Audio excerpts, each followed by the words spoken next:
नमस्कार। आप देख रहे हैं विकसित भारत 2047। आइए शुरुआत करते हैं आज की उन प्रमुख राष्ट्रीय खबरों से जो राष्ट्र निर्माण, विकास और भारत के भविष्य से सीधे जुड़ी हुई हैं। मुख्य खबरें सारांश में संयुक्त राष्ट्र सुरक्षा परिषद की 2028-29 की सदस्यता के लिए भारत ने अपना व्यापक वैश्विक विजन प्रस्तुत किया। विकसित भारत 2047 के लक्ष्य को गति देने के लिए आधारभूत ढांचे, डिजिटल अर्थव्यवस्था और रोजगार पर केंद्र सरकार का विशेष जोर। रक्षा क्षेत्र में आत्मनिर्भर भारत अभियान को नई रफ्तार, स्वदेशी रक्षा उत्पादन को मिल रहा बढ़ावा। कृषि, कौशल विकास और डिजिटल सेवाओं के विस्तार से ग्रामीण अर्थव्यवस्था को मजबूत करने पर सरकार का फोकस। वैश्विक चुनौतियों के बीच भारत की संतुलित विदेश नीति और राष्ट्रीय हितों की रक्षा के लिए कूटनीतिक सक्रियता तेज। समाचार विस्तार से। भारत ने संयुक्त राष्ट्र सुरक्षा परिषद की वर्ष 2028-29 की सदस्यता के लिए अपनी दावेदारी को प्रभावी ढंग से प्रस्तुत किया है।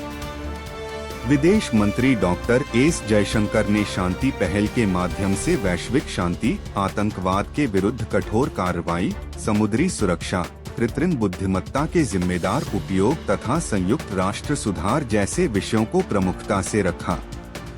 यह पहल विश्व मंच पर भारत की बढ़ती भूमिका को दर्शाती है।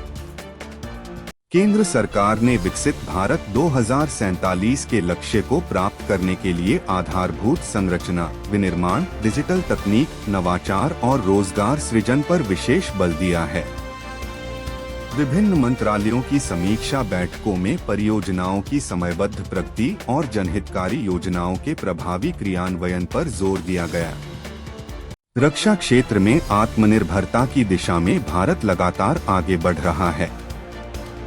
स्वदेशी हथियार प्रणालियों, रक्षा उपकरणों और अत्याधुनिक तकनीकों के विकास को बढ़ावा दिया जा रहा है।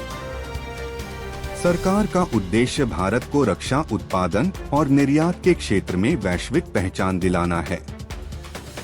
ग्रामीण भारत को सशक्त बनाने के लिए कृषि, कौशल विकास, डिजिटल सेवाओं और स्वरोजगार से जुड़ी योजनाओं का विस्तार जारी है।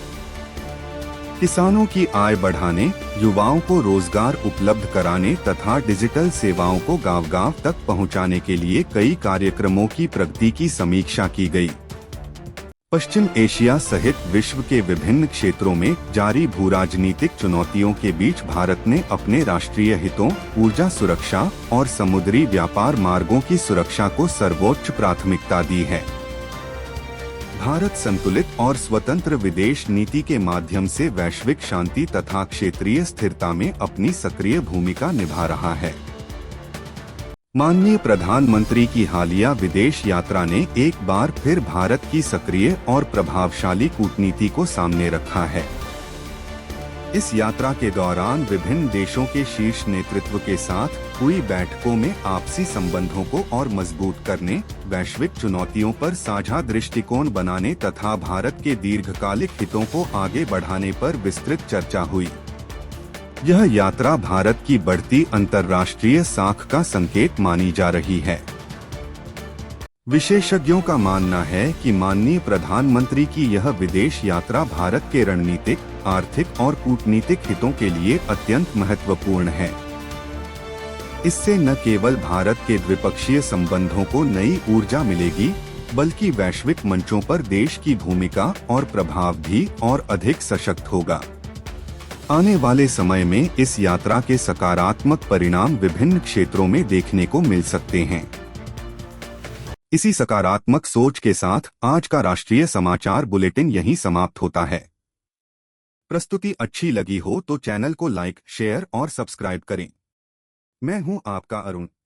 नमस्कार। वंदे भारत, वंदे मातरम।